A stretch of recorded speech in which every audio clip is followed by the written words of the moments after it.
Calculus বা কলনবিদ্যার সমস্ত অধ্যায়ের এমসিকিউগুলোকে আমরা কয়েকটি সেটে ভাগ করে নিয়ে আলোচনা করছি। আর এই ভিডিওটি হলো তার সেট 5।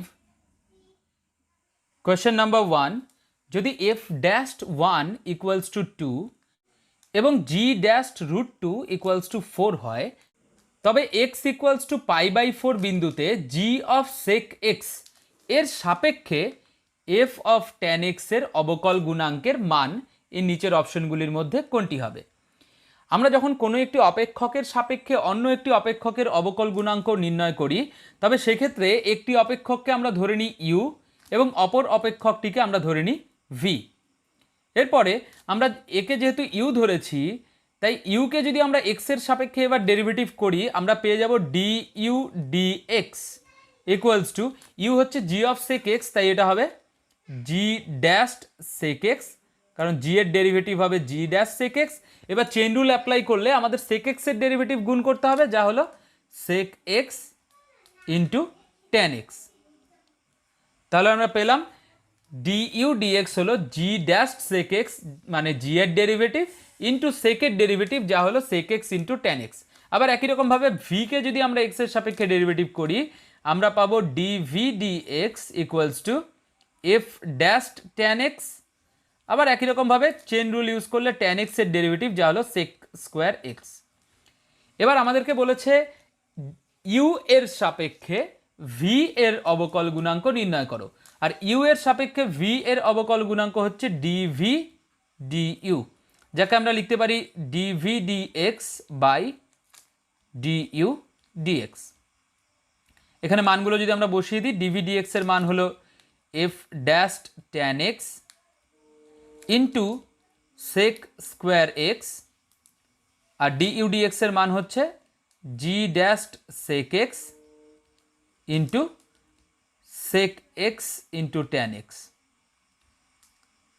এখানে ওপর নিচ একটা করে সেক এক্স কেটে যাচ্ছে, আর আমরা পাচ্ছি F dashed tan X into একটা সেক এক্স রয়ে গেছে ওপরে, আর নিচে আমরা পেলাম G dashed sec x into tan X. এবার আমাদের এই অবকল গুণাঙ্ক বের করতে বলা হয়েছে এক্স ইকুয়ালস টু π/4 বিন্দুতে, তাই এখানে আমরা যে ডিভি ডি ইউ বের করলাম সেটা এক্স ইকুয়ালস টু π/4 বিন্দুতে বের করবো, অর্থাৎ এখানে এক্সের জায়গায় π/4 বসিয়ে দিই। তাহলে আমরা পাবো এফ ড্যাশ ট্যান এক্স অর্থাৎ F dash tan π/4 into sec X, যা হলো sec π/4 by G dash sec π/4 into tan X, যা হলো ট্যান π/4। এবার আমরা জানি ট্যান π/4 এর মান হলো 1, অর্থাৎ আমরা পেলাম এফ ড্যাশ 1 ইন্টু সেক π/4, যা হলো √2, নিচে জি ড্যাশ সেক π/4 √2 ইন্টু ট্যান π/4 1। এবার এফ ড্যাশ 1 এর মান দেওয়া আছে 2 ইন্টু √2, নিচে জি ড্যাশ √2 এর মান দেওয়া আছে 4। এবার যদি উপর নিচ ক্যান্সেলেশন করি, আমরা পেয়ে যাব 1/√2, আর তাই কারেক্ট আনসার হলো option A. Question number 2, Y square equals to X এবং X square equals to Y এই বক্রদ্বয় 1,1 বিন্দুতে যে কোণে ছেদ করে, মানে একে অপরকে যে কোণে ছেদ করে, তা হলো এই অপশনগুলির মধ্যে কোনটি? আমরা জানি এই দুটি বক্রই হলো অধিবৃত্ত, আর তাই প্রথম অধিবৃত্তটি আমরা জানি হবে এক্স অক্ষের ধনাত্মক দিকে, আর দ্বিতীয় অধিবৃত্তটি হবে ওয়াই অক্ষের ধনাত্মক দিকে। এখানে বলে দিয়েছে যে এই দুটি বৃত্ত পরস্পরকে এই 1,1 বিন্দুতে ছেদ করেছে। এবার এখানে 1,1 বিন্দুতে এই বক্র দুটির মধ্যবর্তী কোণ নির্ণয় করতে বলা হয়েছে, কিন্তু তোমরা জানো আমরা বক্রের মধ্যবর্তী কোণ কখনোই বের করতে পারি না। এখানে আমাদের যেটা বের করতে হবে সেটা হলো এই বিন্দুতে এই দুটি অধিবৃত্তের ওপর অঙ্কিত যে স্পর্শকদ্বয় রয়েছে, এটা ধরো প্রথম অধিবৃত্তের ওপরে অঙ্কিত স্পর্শক, আর এটা হচ্ছে দ্বিতীয় অধিবৃত্তের ওপরে অঙ্কিত স্পর্শক। এই স্পর্শক দুটোর মধ্যবর্তী কোণ আমাদের নির্ণয় করতে হবে। তাহলে আমাদের প্রথমে দরকার এই বক্র দুটির এই বিন্দুতে স্পর্শক দুটি যে রয়েছে তাদের নতি। আমরা সেই নতিগুলোকে ধরে নেব m1 এবং m2। তাহলে আমরা প্রথম বক্রের নতি বের করার জন্য আমরা প্রথম বক্রটিকে আগে ডেরিভেটিভ করে নিচ্ছি, আর তাহলে আমরা পাবো 2y dy dx equals to 1। যার থেকে আমরা পেয়ে যাচ্ছি dy dx equals to 1/2y। এবার এখানে dy dx এ আমাদের ওই বিন্দুটি বসিয়ে দিতে হবে, অর্থাৎ 1,1 বসিয়ে দিতে হবে, আর আমরা পাবো 1/2। এটাই হচ্ছে আমাদের m1 অর্থাৎ প্রথম বক্রের নতি। আবার একই রকমভাবে দ্বিতীয় বক্রের ক্ষেত্রে আমরা যদি আবার অবকলন করে দিই, আমরা পাবো 2x equals to dy dx। এখানে dy dx এর মান আমাদের ওই বিন্দুটিতে বের করতে হবে, অর্থাৎ dy dx এ আমরা 1,1 বসিয়ে দিলাম, আর আমরা পাবো 2। এটাই হচ্ছে আমাদের দ্বিতীয় বক্রের নতি অর্থাৎ m2। এবার এই দুটি বক্রের মধ্যবর্তী কোণ নির্ণয় করতে গেলে আমাদের এই ফর্মুলাটির প্রয়োজন, যা হলো tan theta equals to mod of m2 minus m1 by 1 plus m1 m2। আর এই ফর্মুলাটিতে যদি আমরা m1 m2 এর ভ্যালু বসিয়ে দিই, আমরা পাবো mod of 2 minus half by 1 plus 2 into half.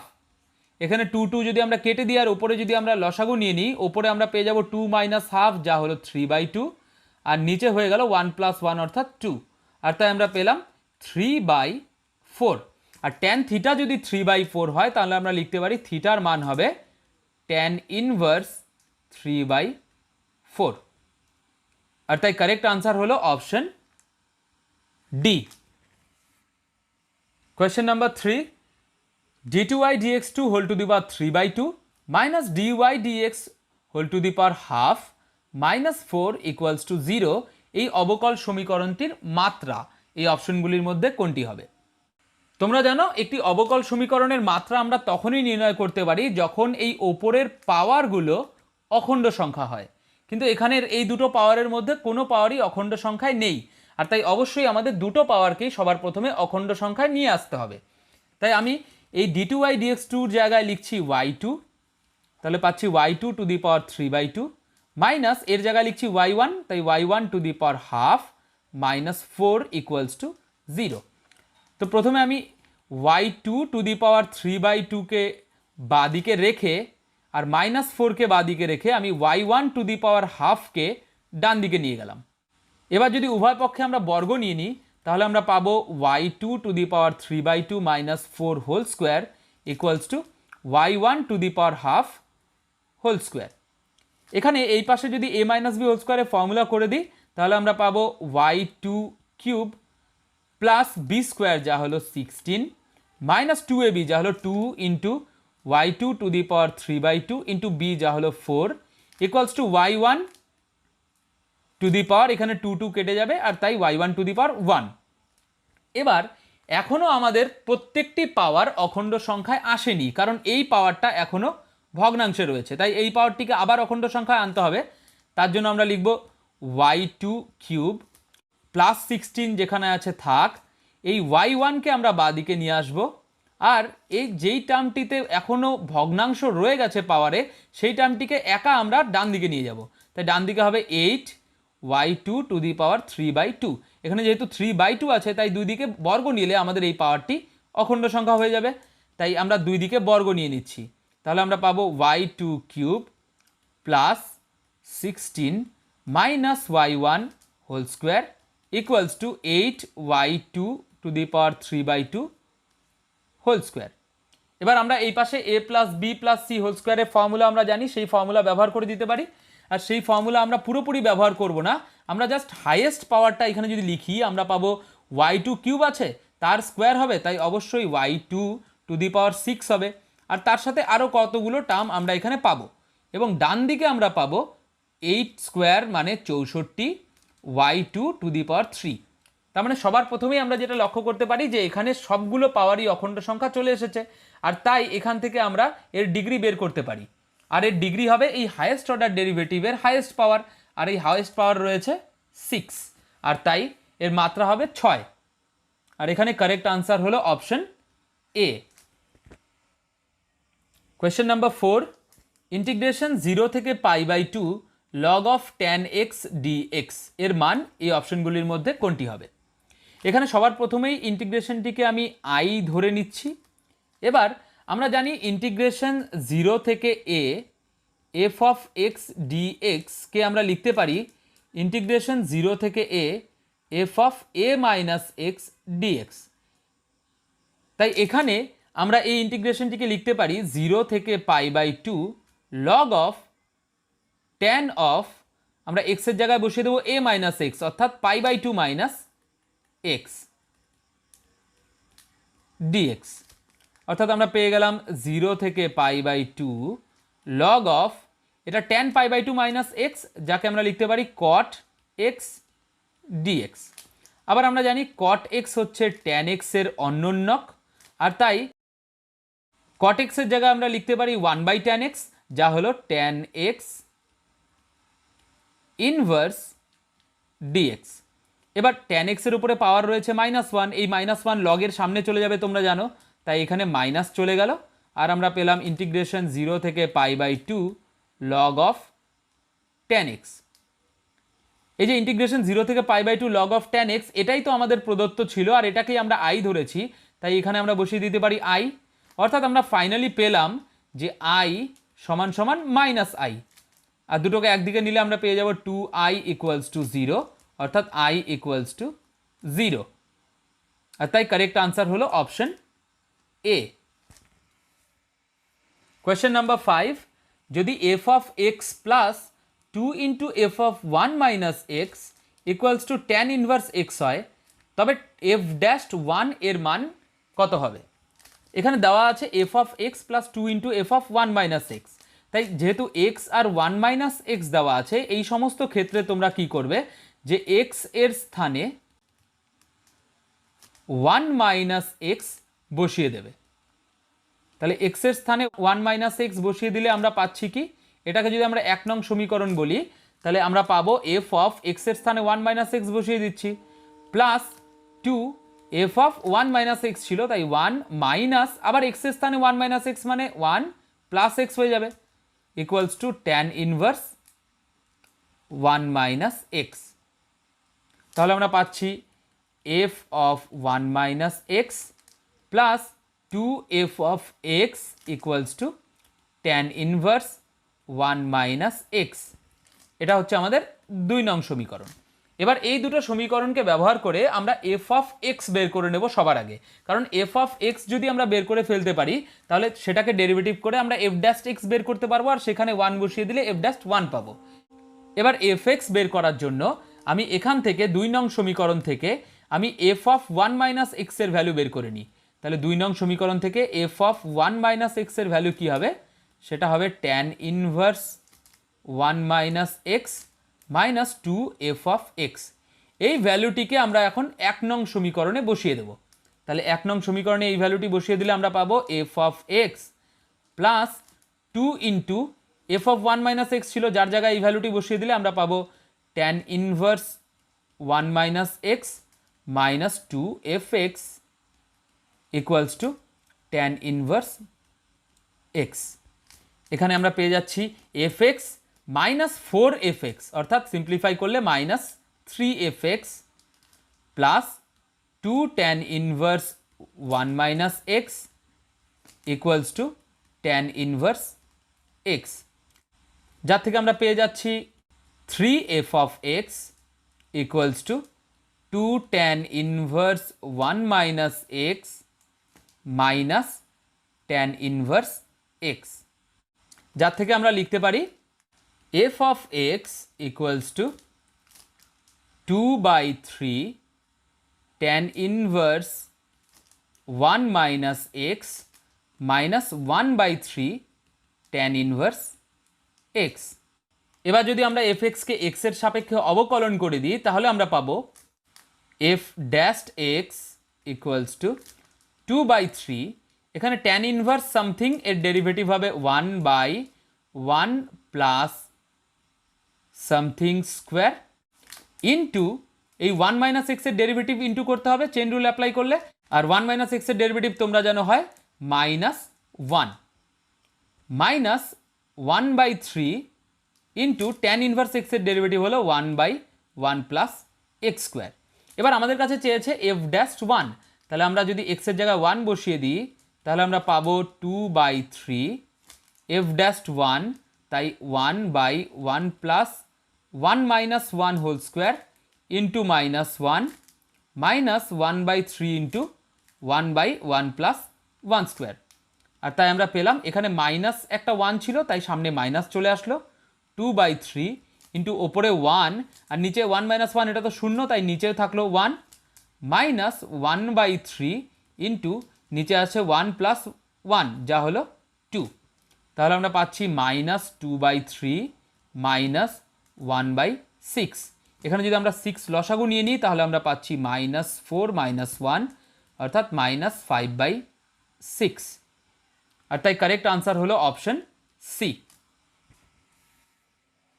Question number 6, মনে করো F of X equals to A plus B mod X plus C mod X whole square, যেখানে এ বি সি হলো বাস্তব ধ্রুবক। এখানে এফ ড্যাশ জিরো এর মানের অস্তিত্ব থাকবে যখন এই নিচের অপশনগুলির মধ্যে কোনটি হয়। এখানে সবার প্রথমে আমাদের জানতে হবে যে মড এক্স কখন অন্তর্কলনযোগ্য হয় না। আমরা জানি মড এক্স অন্তর্কলনযোগ্য হয় না এক্স ইকুয়ালস টু শূন্যতে। তাই এখানে এফ ড্যাশ জিরো আমরা করতে পারবো না যতক্ষণ এই এফ এক্স সমীকরণটিতে মড এক্স আছে। কারণ এফ এক্সের মধ্যে যদি মড এক্স থেকে যায় তাহলে সেই মড এক্সের ডেরিভেটিভ তো ভাই এক্স ইকুয়ালস টু জিরোতে হয় না। আর যেহেতু মড এক্সের ডেরিভেটিভ এক্স ইকুয়ালস টু জিরোতে হয় না, তাই এফ ড্যাশ জিরোর অস্তিত্ব কখনোই থাকবে না। তাহলে আমাদের টার্গেট হচ্ছে এখানে অস্তিত্ব তখনই হবে যখন মড এক্স এই এফ এক্সের জায়গায় থাকবে না। এবার এফ এক্স দেওয়া আছে A plus B mod X plus C mod এক্সের স্কোয়ার। আমরা জানি মড এক্সের স্কোয়ার আর এক্স স্কোয়ার এই দুটো একই জিনিস। আমরা মড এক্ষেত্রে তুলে দিতে পারি, তার কারণ দেখো এক্স স্কোয়ারও ধনাত্মকই হবে, আবার মড এক্সও সেই ধনাত্মকই হচ্ছে। তাই মড এক্স স্কোয়ার এর জায়গায় আমি লিখে দিতে পারি এক্স স্কোয়ার। এবার দেখো অঙ্কটিতে দু জায়গায় মড ছিল, কিন্তু এখন অঙ্কটির মধ্যে শুধু এক জায়গায় মড রয়েছে এখানে। আর তোমরা জানো মড যতক্ষণ থাকবে ততক্ষণ এফ ড্যাশ জিরো এর অস্তিত্ব থাকবে না। আর তার মানে এফ ড্যাশ জিরো এর অস্তিত্ব থাকতে হলে এই মড এক্সটাকে আমাদের ভাগাতে হবে। আর মড এক্স কখন ভাগবে? যখন এই বি যে সহগ রয়েছে তার মান যখন শূন্য হয়ে যাবে।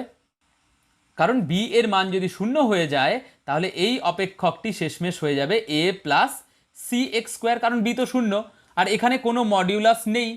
তাই সেক্ষেত্রে এটা অবশ্যই অবকলনযোগ্য হবে, অর্থাৎ এফ ড্যাশ জিরোর অস্তিত্ব থাকবে। আর তাই আমাদের যে কন্ডিশনটি প্রয়োজন তা হলো বি ইকুয়ালস টু জিরো। আর কারেক্ট আনসার হবে অপশন এ। কোয়েশ্চেন নাম্বার 7, নিচের সমাকলগুলির মধ্যে কোনটি limit H tends to zero H summation R equals to one to N R square H square দ্বারা প্রকাশ করা যায়, যেখানে N H equals to two. এখানে এই সামেশনটা তোমরা অবশ্যই বড় অঙ্কের ক্ষেত্রে পেয়েছো, যেখানে বড় অঙ্কের ক্ষেত্রে আমরা ইউজ করতাম limit H tends to zero H summation R equals to one থেকে N F of R H, অর্থাৎ এখানে ফাংশন অফ একটা আর এইচ থাকতে হয়। যদি এই রকম কিছু আমরা পাই তবে সেক্ষেত্রে আমরা লিখতে পারি ইন্টিগ্রেশন এ থেকে B F of X dx. এটা তোমরা বড় অঙ্কের ক্ষেত্রে অনেকবার ইউজ করেছো, কিন্তু এখানে এন এইচ দেওয়া আছে টু। এবার এন এইচ কি? আমরা জানি এন এইচ হলো বি মাইনাস এ। এবার যেহেতু এন এইচ দেওয়া আছে টু, তাহলে অবশ্যই বি মাইনাস এ হবে এখানে টু। আর তাই upper limit minus lower limit হতে হবে two. Upper limit minus lower limit যেহেতু টু হতে হবে, তাই অপশন এ আর ডি কখনোই আমাদের আনসার হতে পারে না। তাহলে আমাদের আনসার হবে অবশ্যই অপশন বি, না হলে অপশন সি। এবার দেখো সামেশনের ভেতরে কি রয়েছে। সামেশনের ভেতরে রয়েছে আর স্কোয়ার এইচ স্কোয়ার, আর তাই এফ অফ আর এইচ আমাদের রয়েছে আর স্কোয়ার এইচ স্কোয়ার, অর্থাৎ আর এইচের whole square. F of R H যদি আর এইচের হোল স্কোয়ার হয় তাহলে অবশ্যই এফ অফ এক্স হবে এক্সের স্কোয়ার। আর যেহেতু আমরা ইন্টিগ্রেশনের ভেতরে এফ এক্স পাই, তাহলে অবশ্যই আমাদের ইন্টিগ্রেশনের ভেতরে এক্স স্কোয়ার পাওয়া উচিত। এবার বি এবং সি এর মধ্যে অপশন বিতে এক্স স্কোয়ার রয়েছে, আর তাই কারেক্ট আনসার হবে option B. Question number 8, F of one equals to one এবং F dash one equals to two হলে limit X tends to one root over F X minus one by root X minus one এর মান নিচের অপশনগুলির মধ্যে কোনটি হবে? এখানে দেখো দেওয়া আছে যে এফ ড্যাশ ওয়ান এর মান হলো 2, আর যেহেতু এফ ড্যাশ ওয়ান 2, তাহলে আমরা ফর্মুলা অনুযায়ী লিখতে পারি limit X tends to 1 F of X minus F of 1 by X minus 1 equals to 2। আবার এফ অফ 1 এর ভ্যালু যখন 1 দেওয়া আছে, তাহলে আমরা এখান থেকে অবশ্যই বলতে পারি যে limit X tends to 1 F of X minus F of 1 এর ভ্যালু বসিয়ে দিই 1 বাই এক্স মাইনাস 1 এর ভ্যালু হচ্ছে 2। এটাকে আমরা 1 নং সমীকরণ দিয়ে রেখে দিলাম, এটা পরে আমাদের কাজে লাগবে। এবার যে লিমিটটি দিয়েছে আমরা সেটা তুলে নিই। Limit X tends to 1 root over F X minus 1 by root over X minus 1। এবার যখনই রুটের কোনো টার্ম থাকে তখন ইউজুয়ালি আমরা উপর নিচ করণীয় নিরসন করি, এক্ষেত্রেও আমরা ঠিক তাই করব। এখানে যেহেতু উপরে root over F X minus 1 আছে, তাই উপরে আমরা root over F X plus 1 দিয়ে মাল্টিপ্লাই করলাম, আর নিচে যেহেতু রুট এক্স মাইনাস 1 আছে, আমরা নিচে রুট এক্স প্লাস 1 দিয়ে মাল্টিপ্লাই করলাম। এবার ওপরে যেহেতু এটা দিয়ে মাল্টিপ্লাই করেছি, তাই ব্যালেন্স করার জন্য নিচেও দিতে হবে root over F X plus 1, আর নিচে রুট এক্স প্লাস 1 আছে, এটাকে ব্যালেন্স করার জন্য ওপরে রুট এক্স প্লাস 1। এবার তাহলে আমরা পেয়ে যাচ্ছি লিমিট এক্স টেন্স টু 1।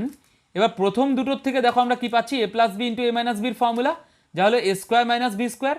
এবার রুট ওভার এফ এক্স এর স্কোয়ার কি, রুট কেটে যাবে, অর্থাৎ এফ এক্স থাকবে শুধু, মাইনাস 1 এর স্কোয়ার যা হলো 1, আর নিচে কি আছে root X minus 1 root X plus 1, অর্থাৎ এক্ষেত্রে হবে রুট এক্স এর স্কোয়ার যা হলো এক্স মাইনাস 1 এর স্কোয়ার যা হলো 1, আর তার সাথে রয়েছে এই দুটো। এবার এই দুটোকে যদি আমরা আলাদা লিমিটে নিয়ে নিই, তাহলে আমরা পাচ্ছি limit X tends to 1 root over X plus 1 by root over F of X plus 1।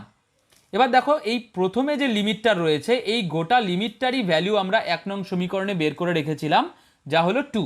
তাই 1 নং সমীকরণকে ব্যবহার করলে এর ভ্যালু আমরা পেয়ে যাচ্ছি 2 ইন্টু এই দ্বিতীয় লিমিটটির ক্ষেত্রে এক্সের জায়গায় যদি আমরা 1 সাবস্টিটিউট করি, তাহলে 0/0 আকার আসছে না, তাই আমরা 1 বসিয়ে দিতে পারি। তাহলে আমরা পাবো root 1 plus 1 by root over F of 1 plus 1, আর তাই আমরা পেলাম 2, ওপরেও আছে 2, তাহলে ওপরে হয়ে গেল 4, নিচে আছে রুট ওভার এফ 1 এর ভ্যালু দেওয়া আছে 1, তাহলে রুট ওভার 1 প্লাস 1, অর্থাৎ আমরা পেলাম 4/2 যা হলো 2, আর তাই কারেক্ট আনসার হলো অপশন এ।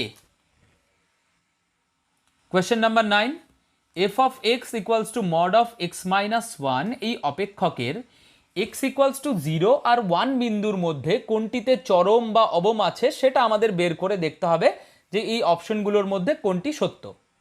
এবার দেখো মডিউলাস ফাংশনের ক্ষেত্রে আমরা টার্নিং পয়েন্ট বের করতে পারি, যেমন এই মডিউলাস ফাংশনটার টার্নিং পয়েন্ট হচ্ছে এক্স ইকুয়ালস টু 1।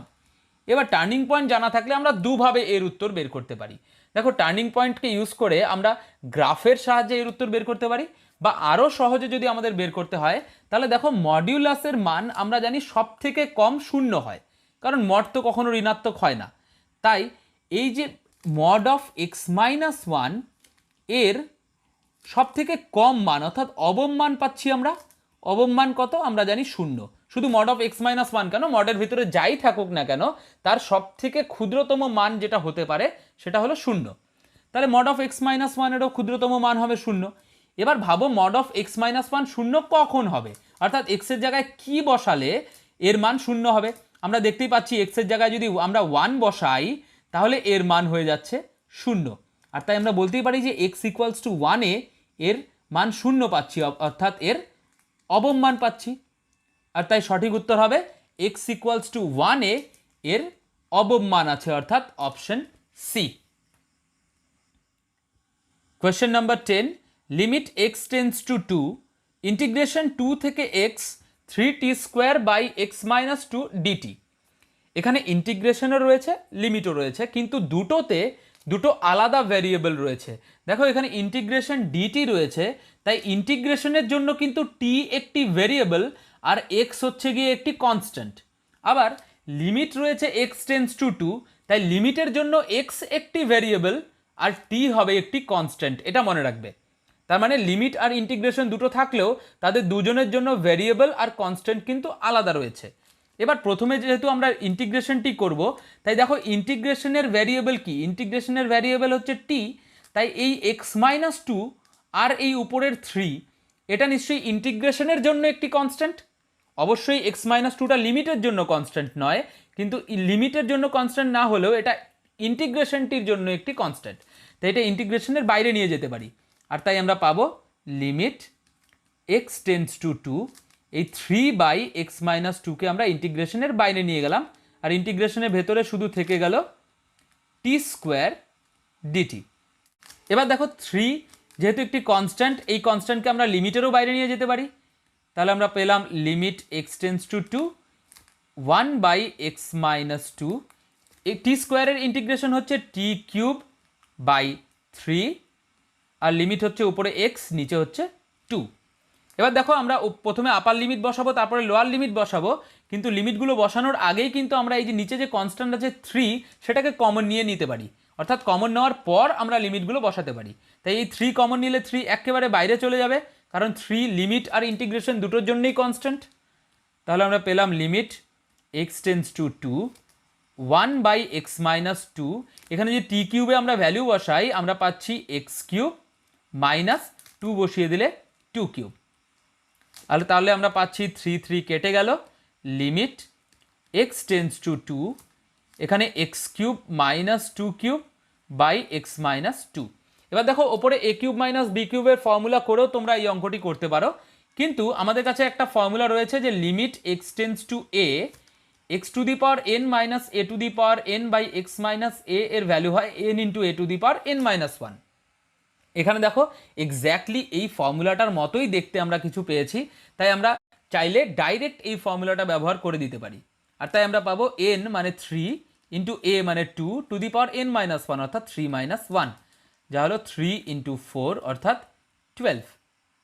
আর তাই কারেক্ট আনসার হলো অপশন বি।